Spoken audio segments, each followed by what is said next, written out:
একটি ব্লগে আপনাদের সকলকে স্বাগত। চলুন আজকে একটা ইন্টারেস্টিং বিষয়ের জন্য বেরিয়েছি। অ্যাকচুয়ালি এই সমস্ত জিনিস সবসময় দেখা যায় না, তো আজকে তার জন্যই বেরিয়েছি। সত্যি বলতে কি, বরাবরই বাইক নিয়ে ছোটবেলা থেকেই একটা উন্মত্ততা রয়েছে, আর সেই উন্মত্ততাই আজকে এই ফেস্টে আমাকে টেনে নিয়ে এসছে। আমার মনে হয় আপনারাও আমার মতো অনেকেই বাইক নিয়ে একটা মাতোয়ারা রয়েছে। আসলে আজকের ভিডিওটা বাইক লাভারদের জন্যই হতে চলেছে। চেষ্টা সবসময়ই এটাই থাকে যাতে আপনাদেরকে ভিন্ন ভিন্ন স্বাদের ভিডিও নিয়ে এসে উপহার দিতে পারি। পছন্দ হলে জানাবেন, আপনাদের মতামত ভিডিও বানাতে উৎসাহিত করে তোলে।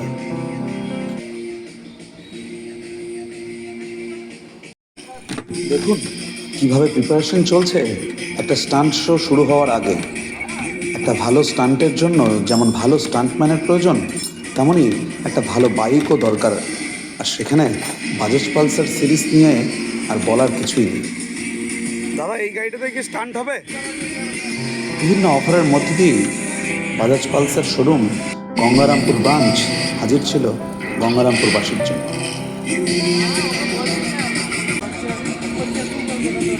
দাদা, কতদিন ধরে মোটামুটি স্টান্ট করছো? আমি মোটামুটি 3 বছর ধরে স্টান্ট করছি। 3 বছর। পুরো খালি কি এই বাজাজ পালসারের হয়েই করছো নাকি অন্য কোনো? আমি সব জায়গায় করি, কিন্তু এখন বাজাজ পালসারে এসেছি আমি। এখানে আজকে স্টান্ট শো হবে। সেফটি সবসময় নিয়েই তো করো, আর সবার জন্য একটু যদি মেসেজ দাও। বাইক স্টান্ট করার আগে সব থেকে প্রথম জিনিস হচ্ছে সেফটি নিয়ে সব সময় ট্রাই করো। আর এই জিনিসটা মানে সব থেকে কঠিন জিনিস, আর এটা করতে গেলে সেফটি প্রয়োজন।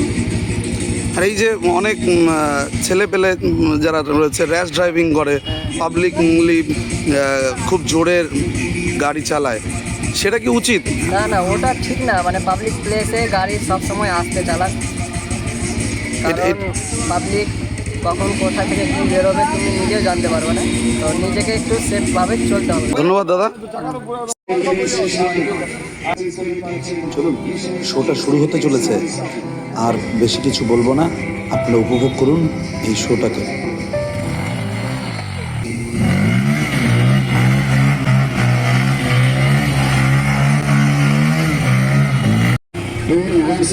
পাচ্ছেন 7,000 টাকা।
অবশ্যই মাথায় রাখবেন, বাইক চালানোর সময় অবশ্যই হেলমেট পরে চালাবেন, কারণ আপনার জীবনটা অনেক মূল্যবান একটা সম্পদ।